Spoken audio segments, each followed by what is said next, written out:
Good morning. Welcome to yet another episode of Business Nuggets by Redalia Workspaces.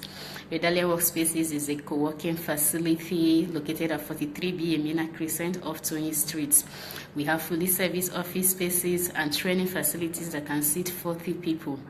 My name is Florence Chikize and I'm the team lead for the Redalia brand.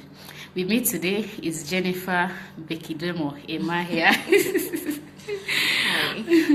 Jennifer has over 11 years experience in human resource practice, and she has worked with international and renowned brands. Currently, she's the head human resource for Lagos Bus Service, and today she'll be discussing how you can make smart hiring decisions and how you can retain your best staff. So, welcome, Jennifer. Thank you. All right. Can you start by telling us a little bit about yourself? Okay. Good morning, everyone. Like she said, my name is Jennifer Bekademo Imahia. I am a human resource practitioner, and I've been doing this for more than 10 years, almost 11 years. And it's a pleasure to be here because it's something that I do passionately. And basically, I have worked in a couple of places, both international brands and local brands, and it's been a journey, it's been exciting, and I'm really glad to be here to talk. Thank you. All right, welcome again. See, this problem is an issue that every business face, whether you're a small business, whether you're a big organization. Getting your staff and getting the right people to work with is very, very important, and is a challenge that everyone face, especially in Nigeria, where most of our graduates, they don't even want to work. Once they are out of school, you see that qualification do not even fit, and most of them, even if you employ them, they are not ready to work. I've faced this challenge a lot of times. Some of them even come and they want to spend all their time on their phones without doing what they are paid to do. So this topic is very, very important. I'm going to learn a lot from it, not just moderating. So if you have any questions, write your questions in the comment section and we'll take it up. And even after the session, you can also put your questions and we'll get to Jennifer to answer your questions. Now, going forward, I want to ask, how do you ensure that you hire right? Okay. All right. Thank you, Florence. Like I said, for every organization, whether small, medium, or large, one of the biggest factors, the biggest things you have to think about if you want to succeed in business is your human resource. Money is good, equipment is good, but getting it right when you are hiring, it's also very important. If you hire wrong, you could actually kill your business. So how do you ensure that you hire right? In my experience as a human resource person, I have found out that for most of us, especially in this part of the world, when we hire based on what we see in the qualification in the CV. Okay, so someone comes to you with a 4-page CV and he says he has been to XYZ university all over the world, he has qualifications here and there. We are wowed, and almost that sort of influences our decisions when we are actually in the interview process or the hiring process. And like I said, from my experience, and most experienced recruiters will tell you that that's not the only thing you should be looking at. We should be looking at 2 areas. Whilst we're looking at the qualification, we're looking at the experience and skill of that individual. We should be looking at some very critical aspect, which is the behavioral, which is the personality. And that is why, for you to be able to hire right, first of all, there are things you need to develop. We call them tools for recruitment. You need to have a very clear job description and a job profile. And then if you go further, you have to also have a person specification for the job. What that helps you understand is the job description tells you, okay, this is what I'm looking for. Let's say I'm looking for a client service manager. So these are the skills the person has to come with. The profile takes it a little bit further. It talks about the kind of person that you want. Now you're looking at other areas like behavioral, his ability to work under pressure, his ability to take decisions with little or no supervision. But that is not, sorry to cut you short, that is not written in the CV, the person's character and attitude. You don't see that in the person's CV. You don't see that in the CV. That's why if we take it to the next level, fine, people come in sending their CVs the first time. But you see that some companies have actually gone ahead to have pre-employment tests on their website online, where you actually have to write a personality test. When you fill their pre-employment test, you also fill a personality test on their online platforms. That way they have an idea of who is coming. But that's not even enough. But what if the person lies? Of course people can lie, but that's why you have to be very careful, be very detailed in your employment process, and you ask questions that are somewhat tricky, because people read up for interviews, they know the right words to say, they sit in an interview and they say the right words that the interviewer is looking for, and yes, but the interviewer, the recruiter, needs to be smart to know the kind of questions that will the candidate is not expecting. I'll give you an example. Someone once asked a question in an interview, and I do ask that question sometimes. If I ask someone sitting in front of me, if I were to ask your friends about you, what would they say about you?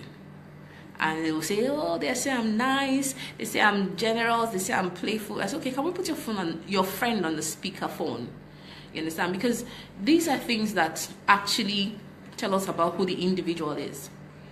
So in order to make smart hiring decisions, you have to look at the two aspects: the professional and qualification aspect, and then the behavioral aspect. It is very, very key, because one thing we do in organizations is that we employ people for their qualification, but guess why we fire them? Character, attitude is everything. Yes.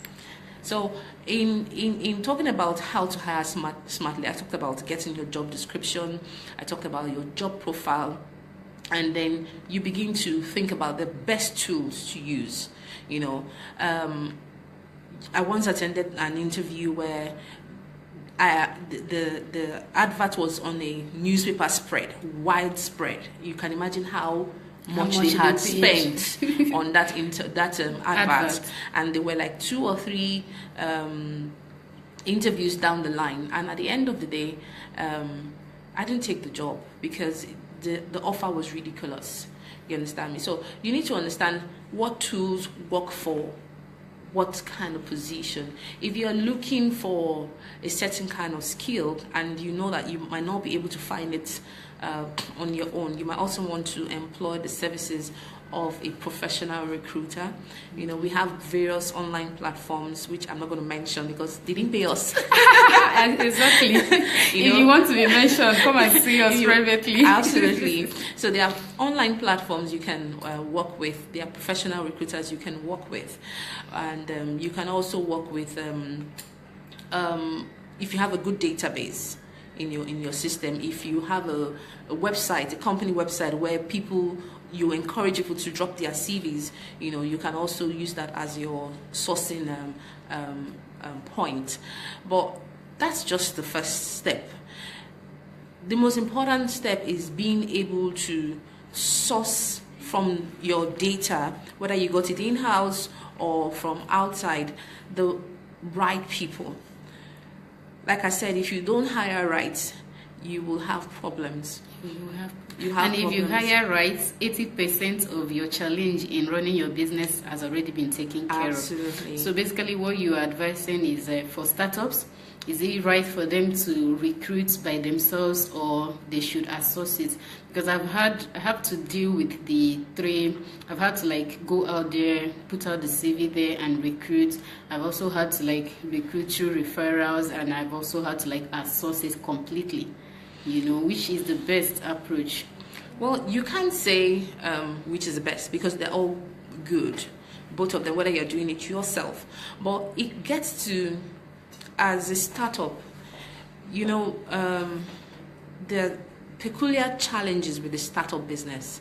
Do you want to burden yourself with trying to find the right person, knowing fully well that whoever you find, that's not your expertise, one, and whoever you find will determine the next level for your business. So do you want to invest a little more by getting somebody who will partner with you, more experienced in this kind of things? But then again, like I said, there is really no right or wrong, you understand? You just have to decide what works for you. If you contract it to someone, you have to also be a part of the process. You can't sit back and say, okay, someone is doing it for me. No, there has to be a series of evaluations, series of interviews, and for me, the more you are involved in the evaluation, the time you spend trying to look for those small details is very important. I'll tell you something I found out. We also do interviews from time to time, and there was a vacancy we wanted to fill years ago, and what we decided was we wanted someone who could work under pressure. And you know that if you ask someone at the interview, can you work under pressure? The answer is obviously yes. So what we did was we invited a couple of people and we told them, please note that this interview is going to be for the whole day. So we want you to make plans, put it on your calendar. And I said, okay, fine. We had about 10 people. So we started off in the morning, and it was very interesting because we had different segments. We had the tests, we had the interviews, we had a time where even the candidates had to interact with themselves. For team building. For team building, interpersonal skills.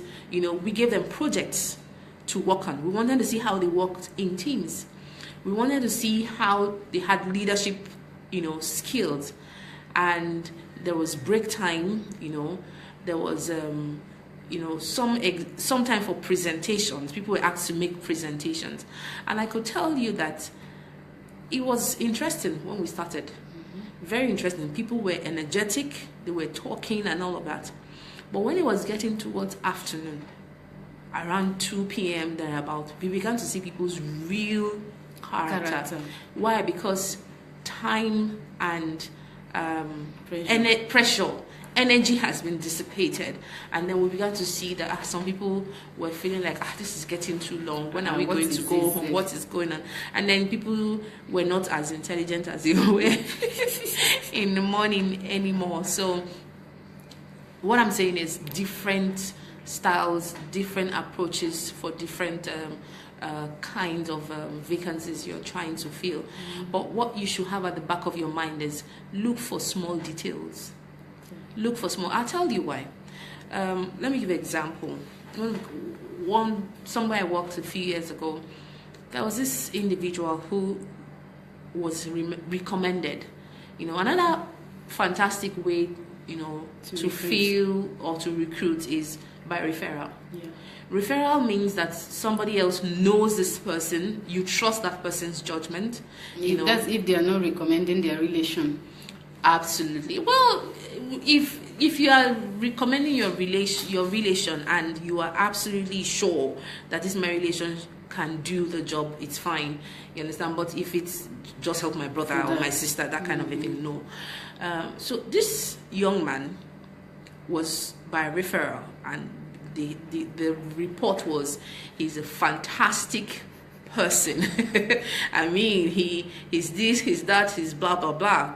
So he came for the interview, and I was sitting with my chief executive officer in that interview. And at that interview, the young man actually blew the interview, like he dusted it.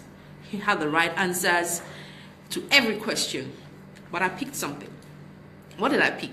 I picked that he was a bit overconfident. Okay. You know, confidence is a good thing. Yeah, but when it's Well, over, when it is over, you begin to ask yourself, what if this person is an arrogant person? What if there's this a thin line between Absolutely. confidence? Absolutely. And I actually pointed that out during the evaluation process. But because we were under pressure at that point, to get the position was vacant, it's a financial position, we needed to fill that position. So we went ahead and employed this young man. And I would say, in terms of skill, we made the right decision. Absolutely, the guy was spot on. Remember I said it's a financial position. He came into the company, discovered a lot of things, saved the company a lot of money. So we should actually tap ourselves on the back for employing the right person, right? Yes. But guess what? We fired that person less than a year. Why? As soon as he entered the team went haywire. He couldn't work with people. He was bossy. He was arrogant. He was always coming late. You know, people will look up to you as a team lead to set an example. This young man would always have an excuse for coming late. You know, several times we tried to, create an intervention. How do we help this young man to get better? As HR, we came in, okay, so what's the issue? What are the issues? Several times we had to even settle disputes, conflicts in the team. And he got a point where we realized that this young man knew he was so good, he began to feel indispensable. And knowing fully well that he had saved the company a lot of money, he felt, man, I'm the best thing that happened to this company, which we acknowledge. But we also acknowledge that the attitude was not right. So after a few warnings, a few queries, we took a decision that, the best thing for us is to let this man go. Exactly. In fact, when he was let go, he didn't believe he was let go. He said, I want to speak. He was too confident.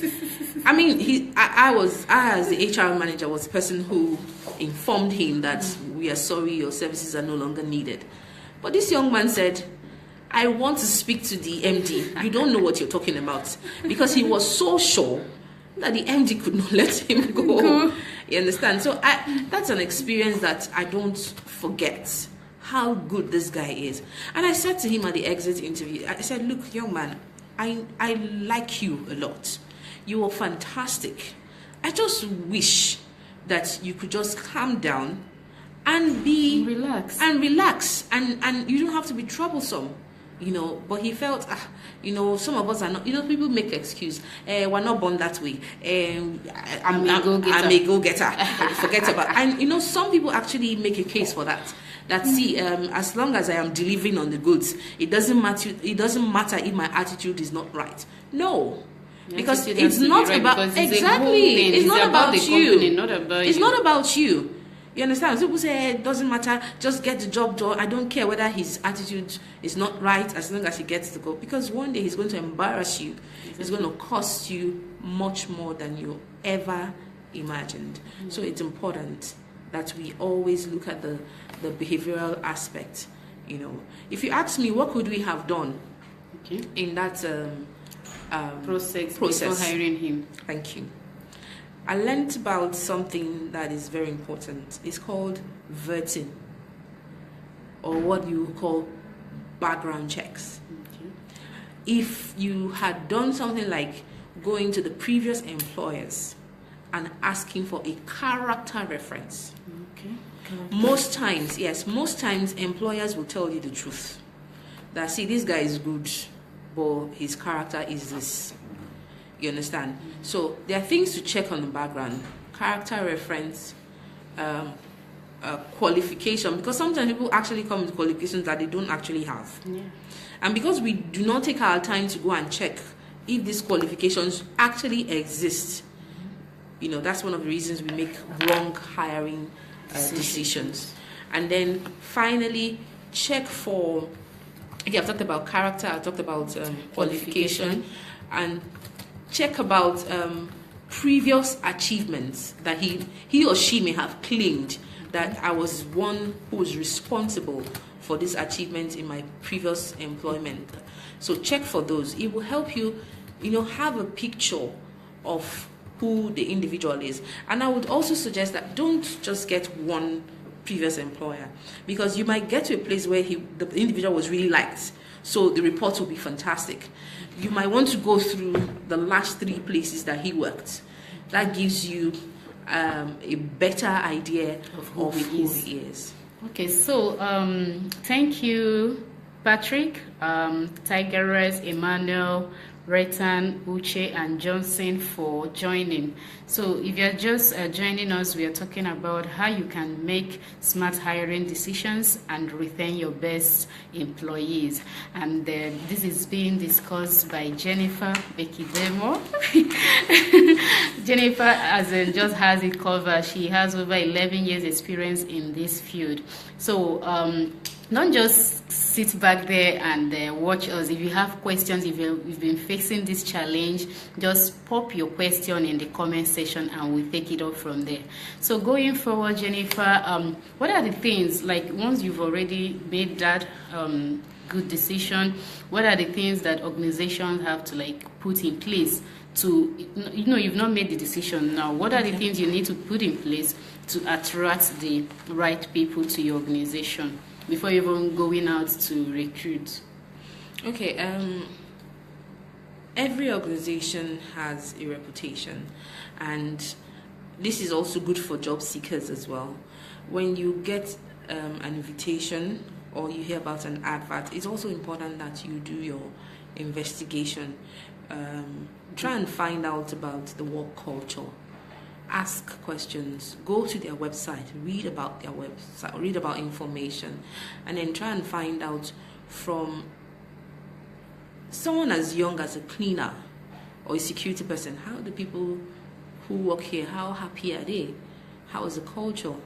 If you have a culture of always firing people, or people are always leaving your organization, there has to be something wrong, and then people would let other people know that, see, if you come here, because remember I talked about it. You're not paying. Or you're not paying on time, or you are not paying at all. That's bad reputation. So how do you make people, attracted to you, have a good reputation as a company? I remember working for not a very big company. Management staff was less than 10. But what drew me to the company was, it was not a startup, but it was an SME. Mm-hmm. And what drew me, the pay was not actually very fantastic. What drew me to the company was what the vision bearer said. They said, we do not owe salaries. Wow. So I may be earning not so great amounts, but you are sure that the money will come. Not your boss is changing car, going abroad, and they will not pay you. Yeah. I know a few companies like that. You understand me? Mm-hmm. And one of the things people do, I don't know whether we've already gotten into that. I don't want to talk about retention until you introduce it yet. Is the fact that people don't have a sense of ownership in the company.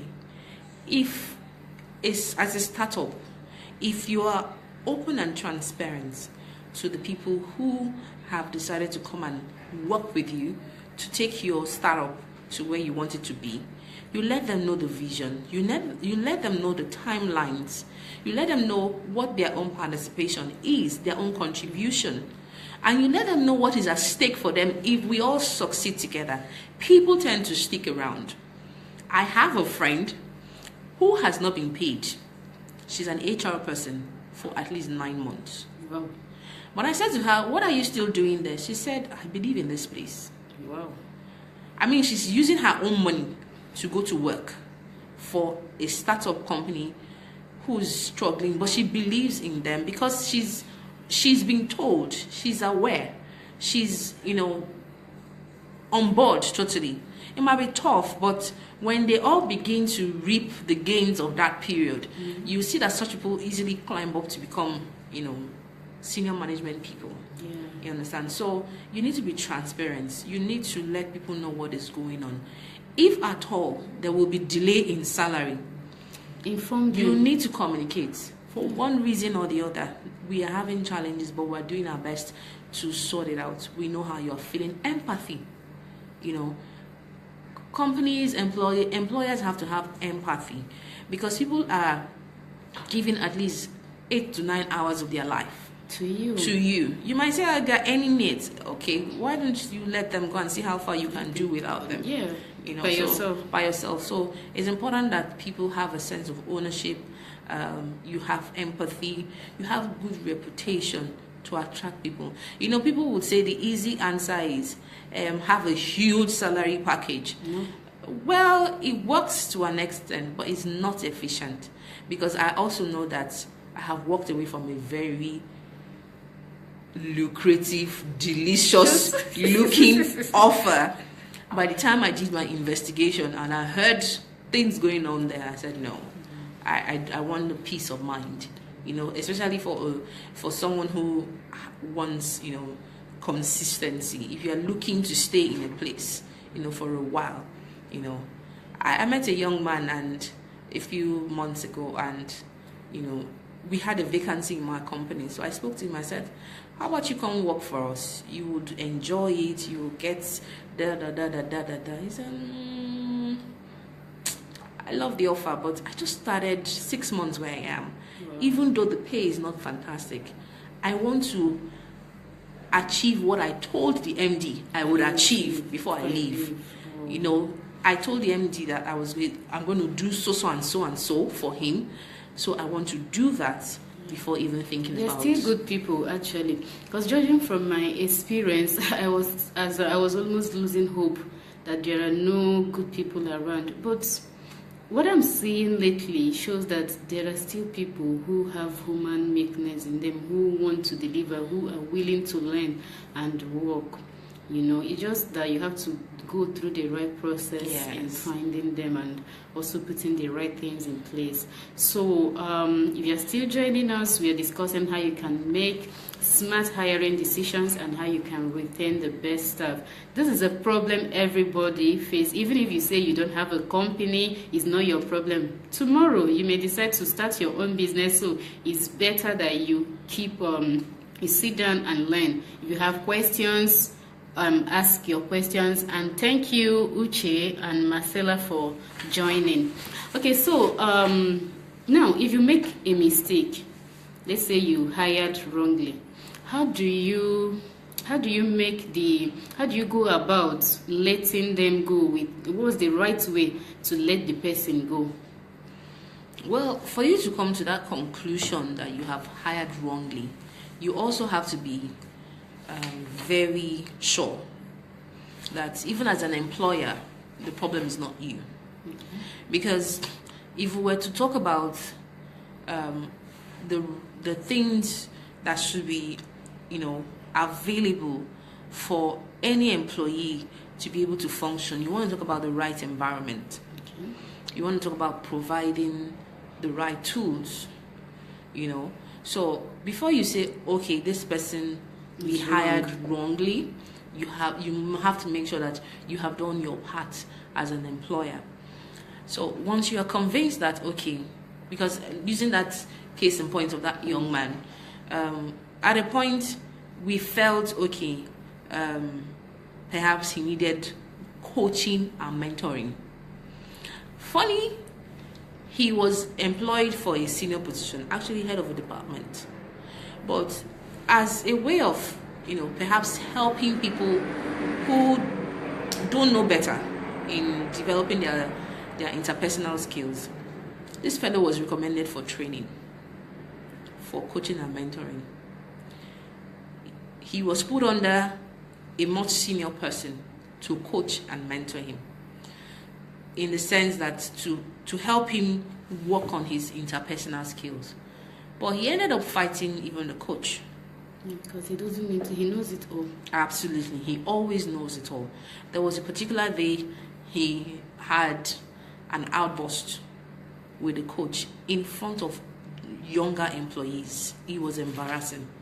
So I can relate. you can seriously relate, you know. So, I mean, he's the first person I had to send in my entire career as HR. He's the only person I've had to send home to say, please go home and rest.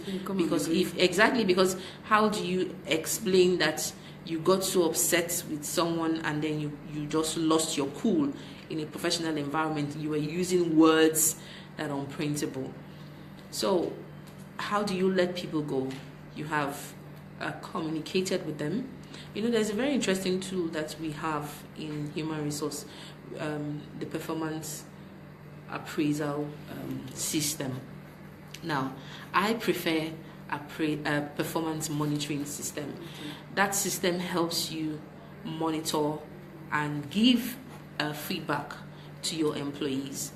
Now, if you are sure that this individual, you have communicated clear goals, clear objectives, and then in the process of performance monitoring, you are giving feedback on how this person is performing, to say, look, this was your targets for the month of January. At the end of January, this is how you fared. Is there anything wrong? Is there anything we can do to help you, become, bring your A game? And after a period, let's say, depending on how your appraisal runs, maybe 6 months, maybe 3 months, maybe yearly, the person has constant feedback. And then you provide intervention solutions like trainings and all of that. And then if it's a case of really bad behavior, you have also followed the company's procedure for handling disciplinary issues. Like there has been 1 or 2 queries, warnings here and there. It becomes easy when you say, look, it looks like we got it wrong. This is not the place for you. I've had to sit in an interview with an employee whom we hired 3 months down the line. I said to him, what would you rather do? Because it appears that you're struggling. This was an individual who relocated from the States. They are abroad people.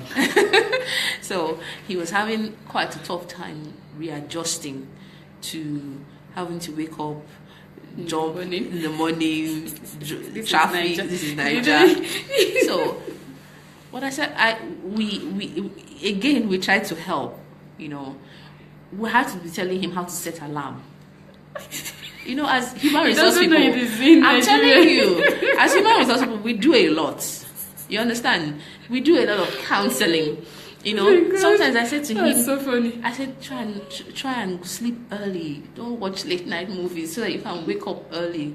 Or, try and don't eat certain food so that you won't be feeling heavy when you want to wake up in the morning. Is he a child? No, it's not about being a child. Really? Because sometimes different methods you have to use. But you're in Nigeria, you need to work. No, it doesn't always work like that, because you find out that in some places you just send everybody home. You understand? So you try to provide some sort of intervention for people to see how you can help them. We even had to provide relationship counseling for some people, because some people actually, when they have maybe issues with their girlfriends, okay, or their boyfriends, yes, it begins to affect their job. That's you understand? So you have to provide some sort of counseling as well. Mm-hmm. So when you have done all of this, I have counseled you, I have queried you, you have gone through performance appraisal, we have given you a feedback, then maybe we just suggest that it's time to go. Maybe there's another place that you will do well.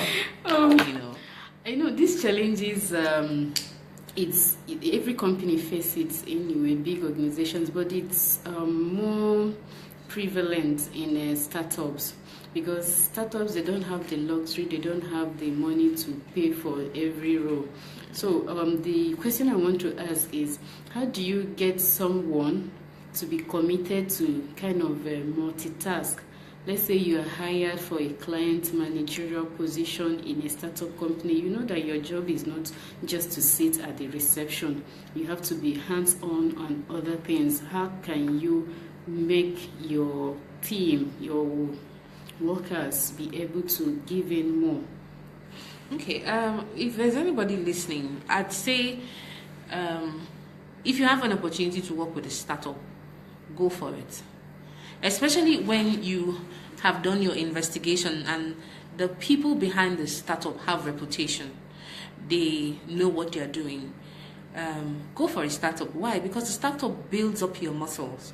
I have most of my 10 years experience has been with startup, small scale, and I am extremely proud when I see what I've done in these companies. And you can actually, put a call to the people I've worked with, and they will tell you that this is what I was able to do. Because being in a startup, even though your job description says client service manager, you will do all kinds. You even get manual. You will do all kinds. And then, there was a time where I was in a company and they had only 2 cleaners in the entire company. And one day, one of the cleaners was sick. And it was a rainy season period. So the other cleaner could not cope. Everything. Because as people were coming to the front desk, mud, and all of that. And I said to somebody, why don't you take the mop and clean it? That's not my job. As an HR manager, I took the mop and I started mopping. I said, no, madam. I said, what is there? It is our company. Exactly. We all make this place work. So for anyone who is looking to work, especially if you are coming out of school or you haven't got so much experience, working in a startup or a small medium enterprise is a good place to gather experience. I tell you my experience when I worked in a management consulting firm. We were a very small team, less than 10, but I was PA at one time. I was a marketer. It's a situation of being all things. All things. I was a marketer at one time. Because then I was dating my husband. When I would be given target, I would give him the target. We'll work on it together. You understand? There was this sense of ownership, and in less than 6 months, that company grew so much that we started having contracts from the big telecom companies, big food manufacturing companies, and that was because of that. Everybody is involved. Yes. I used to go to meetings as a young executive. I used to go to meetings with my MD, and he would introduce me as his partner, his team member, and he would push me to do presentations. So it was just a fantastic place to work, to gather experience. And when the time came to move to a bigger place, I actually felt sometimes somehow you really exactly. Feel it. I felt like this was a family, yes. And they were actually happy and proud that I was leaving, because now the bigger people wanted to catch me. Exactly. Because you have all this. But if you are looking to work in the Fortune 500 companies, those big companies, yes, it's good. But what you find out is that you are skilled in one thing. If your job is a job of a clerk, that is all you do. You can stay there for years not learning anything. It's true. And you can be 10 clerks, and one day the company will decide to downsize and say, look, you'll just be an easy target. Yes. So it's always good. And there's a research or a report that came out a few years ago that about 70% of Nigeria's economy is actually built by the SMEs and the startups. Exactly. The entrepreneurship environment, the sector, is eating up. Yeah, that is where it's happening. You understand? So how many big companies do we really have in Nigeria? They're all downsizing. Or they're all downsizing, But the startup provides excitement, the idea of being a part of something that will be big tomorrow, And together you build the culture that you want, Exactly. Yeah, I think you have a valid point, because if you're living just like your experience, you left on a good note. If you're living, and you can go back to that place anytime. Absolutely. So if you're leaving an organization on a good note because you did everything that you're supposed to do, and it's time, because there's always time to leave, you know, and it's time to leave. If you're coming back, let's say you even need a referral letter, it won't be difficult. You always just get the referrals. Yeah, but when people don't put in their best, like if you come and you don't put in your best and you are fired, you can't ask me to write you any reference letter. I won't do that, you know. Yeah. So so if you're okay, thank you Akin and Branzi for joining. We are still talking about how to make smart hiring decisions and retain your best staff. So we are all done with how to make the smart hiring decision. So now let's know, we are sure that you've gotten the hiring decision right. How do you retain them? Okay.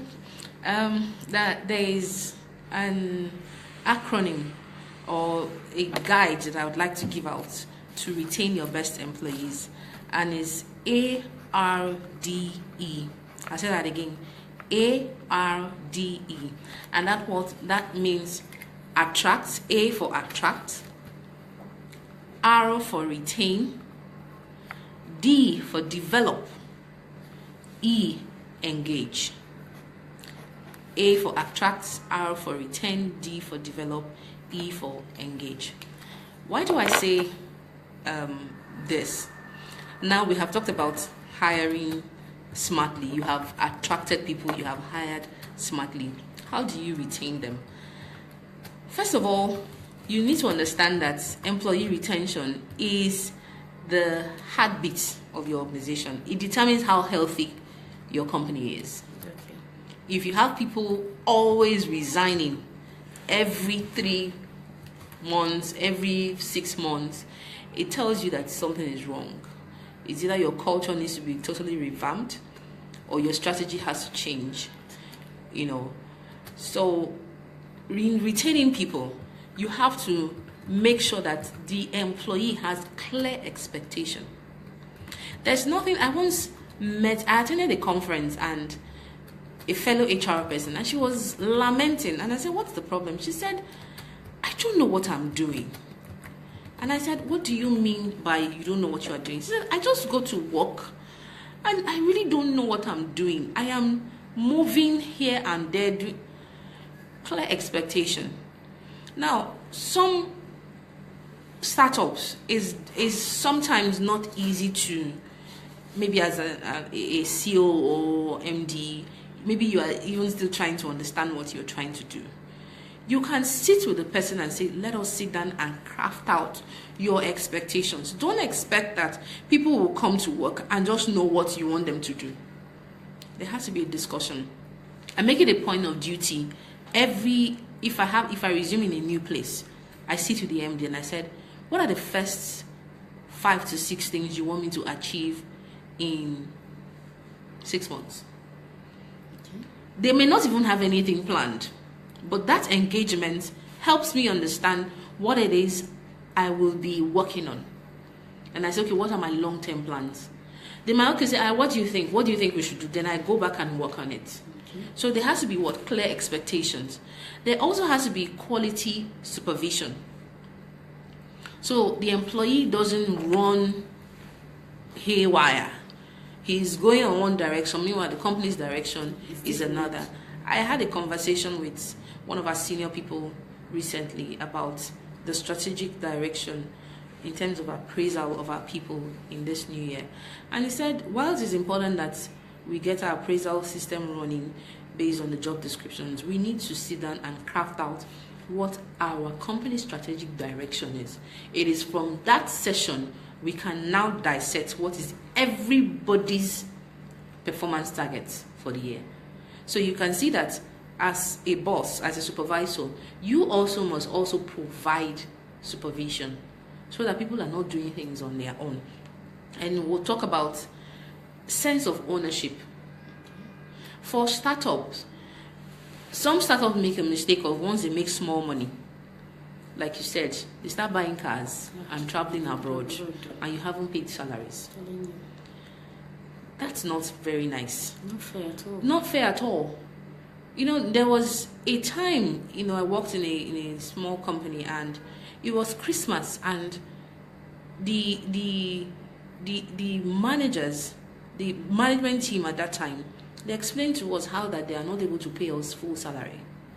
You understand? But they're going to pay half and give us rice and groundnut oil and all of that. And then they themselves, although we didn't see, didn't take their salaries. You understand? But what I'm trying to say, at least there was communication.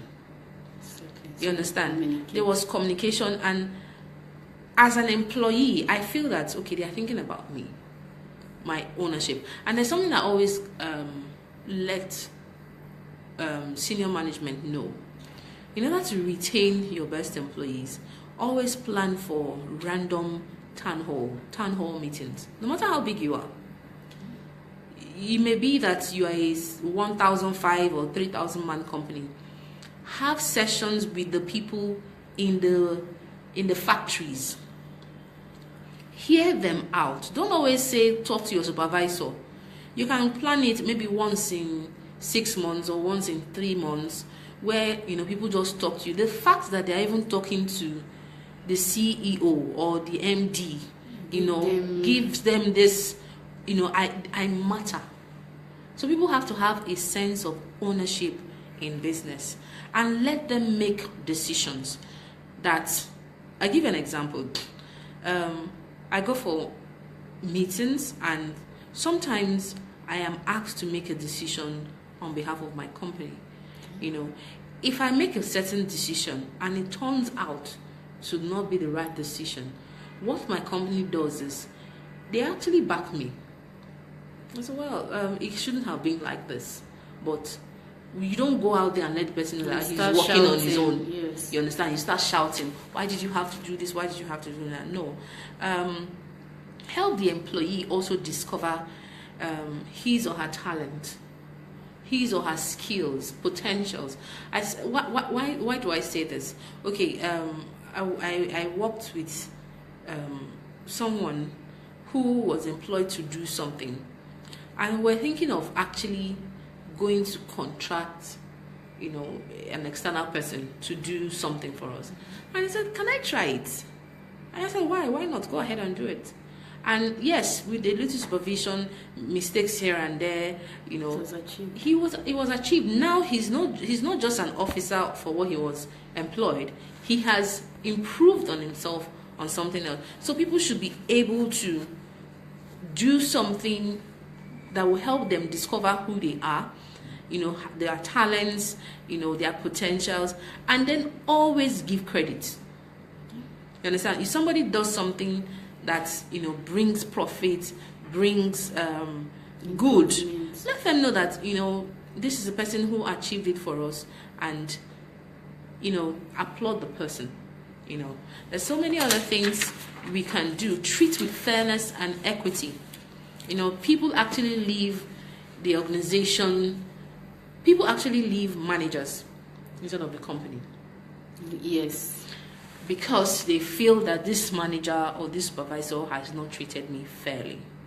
And that's why you have your human resources. Always, as managers, you may not be the best person to handle issues of conflicts or disputes. You need a third party who's neutral, who does not have any bias, to come in and ensure that there's fairness and empathy. And provide the right tools. Don't give somebody a Pentium, something. That is outdated, and expect the person to be motivated. I'm telling you. I mean, looking at that alone, like, is this where my life is? I need to move forward. You understand? So give the right tools. You understand? You may not be able to buy the most expensive tools, but give them the right tools to work. There are some companies where access to internet is restricted. Yes. But that I worked with a company that said you cannot restrict access to internet. Do you know why? Because we expect that in our employees' spare time, they will go on the net, make research, read and improve on themselves. So people are saying, they will go to Facebook, they will go to... What you just need, you block the sites you don't want them to go to. Do you understand? If you don't want them to go to social media during work hours, maybe between 8 a.m. and 5 p.m., you do that. But once it is 5 p.m., let them go to the social media platforms, because even as an employer, you should be concerned about what your people are doing on social media. Exactly. So they may not even be using your name. Apart from that, you want to know what it is that they're involved in. What is it that they like? What are their that way you even also know their know character. them better. You understand? Most of my where I work, they don't like to make me their friend on Facebook, because they don't want me to see exactly what they are doing on Facebook. But I say to people, you say, if you need to build a workforce that you can trust. Yes.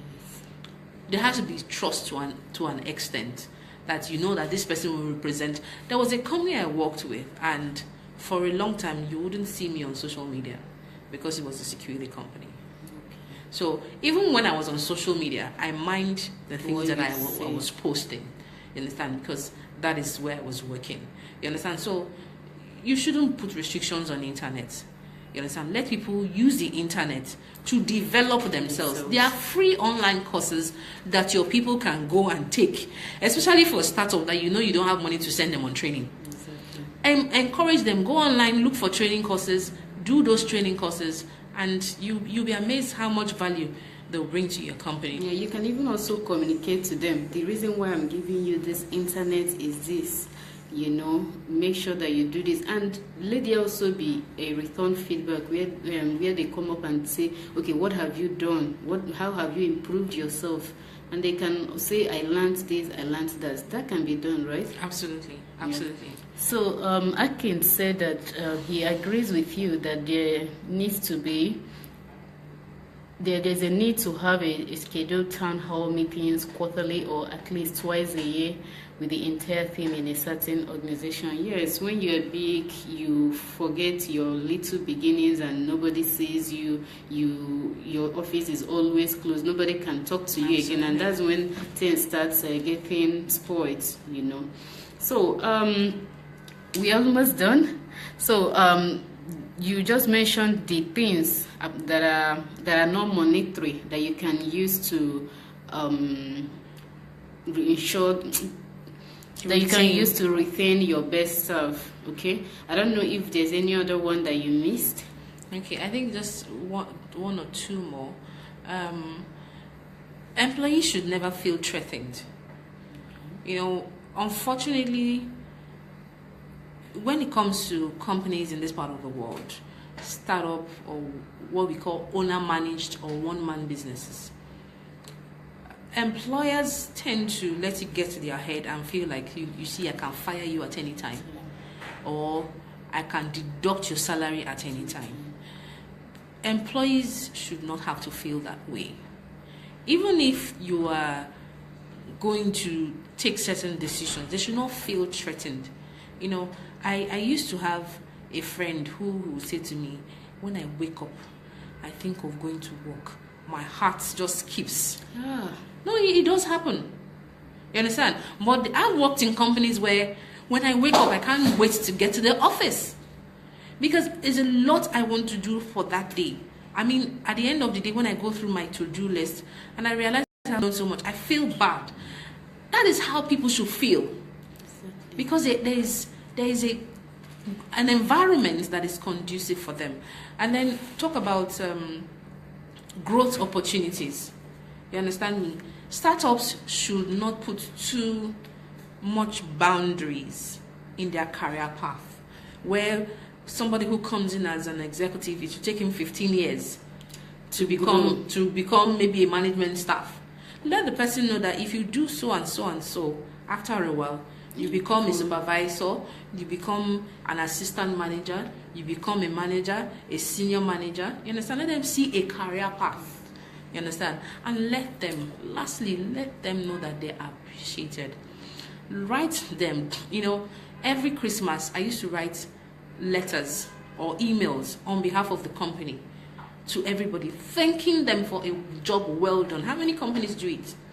You think you are giving them rice and groundnut oil, so that's okay. Send them a personalized email. Either the human resources department does it, or the CEO. If you don't have that department, if you use or you use the CEO does it, and say thank you for the successes and the challenges. Acknowledge that there were challenges, and let them know that in the coming year we will do this and this to achieve success together.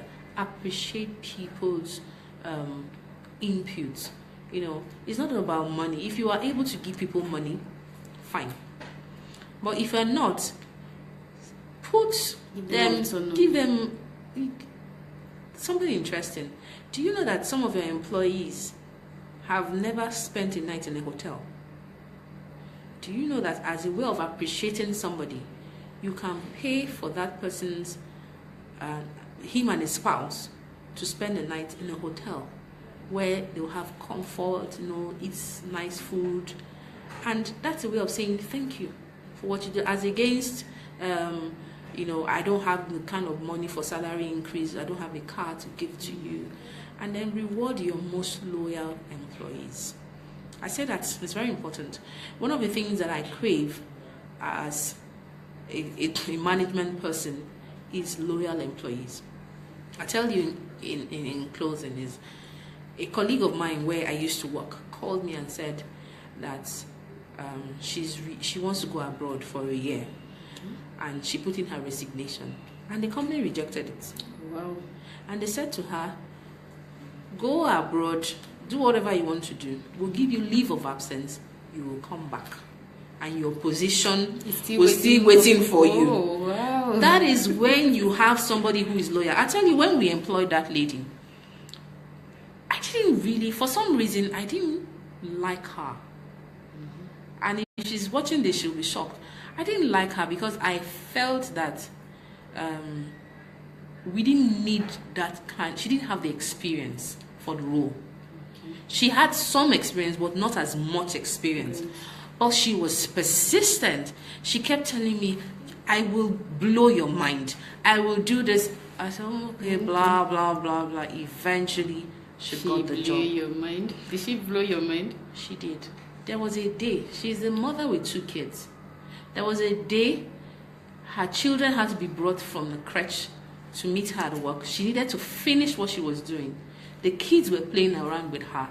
Her husband was waiting in the car, waiting for her, and she was working. She would work weekends if she has to, because her job role is a very sensitive one where you can be called at any time. And then she never complains. So when she wanted to resign and go abroad, the company said, no, this is the kind of person we need. You understand? So when you have people who are loyal, loyalty is very important. It's important that you find someone who buys into your vision, represents your company, and would actually do anything, for your company to promote your brand, to make sure that things are going. You should keep that person. You should retain that employee as an employer. All right. This is a very sensitive topic, because I've really I've experienced a lot. I've experienced the good, the bad, and the ugly. I'm so happy that I'm currently experiencing the good. I have Congratulations. I have good people that I'm working with now, so I'm so happy. So it's not to learn how to really move forward with them and retain them. For people who are starting businesses, you will still experience such challenges, but if you watch this and you do the right things, you won't be in it for a long time, So we are going to call it a wrap. Thank you, Jennifer, so much. Thank you for dishing out this knowledge. So Jennifer also runs a social platform, Lively Stones. So where she talks about how you can have a godly relationship, so you would want to check out her blog, livelystone.ng.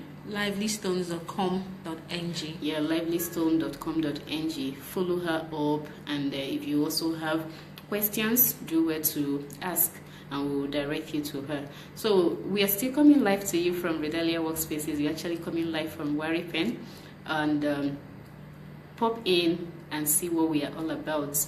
We are a training facility, and we do this every Monday morning. The reason why we do this is because we need people to have the right information.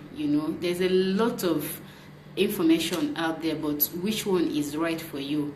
Because we are about everything to the entrepreneur. We want to make sure that you're getting it right. That's why we are cutting across every discipline, and it's also something that I've gone through, and I'm sure that somebody somewhere is also going through that. That's why we had to bring her. It really was difficult to bring her because she's really a very busy person.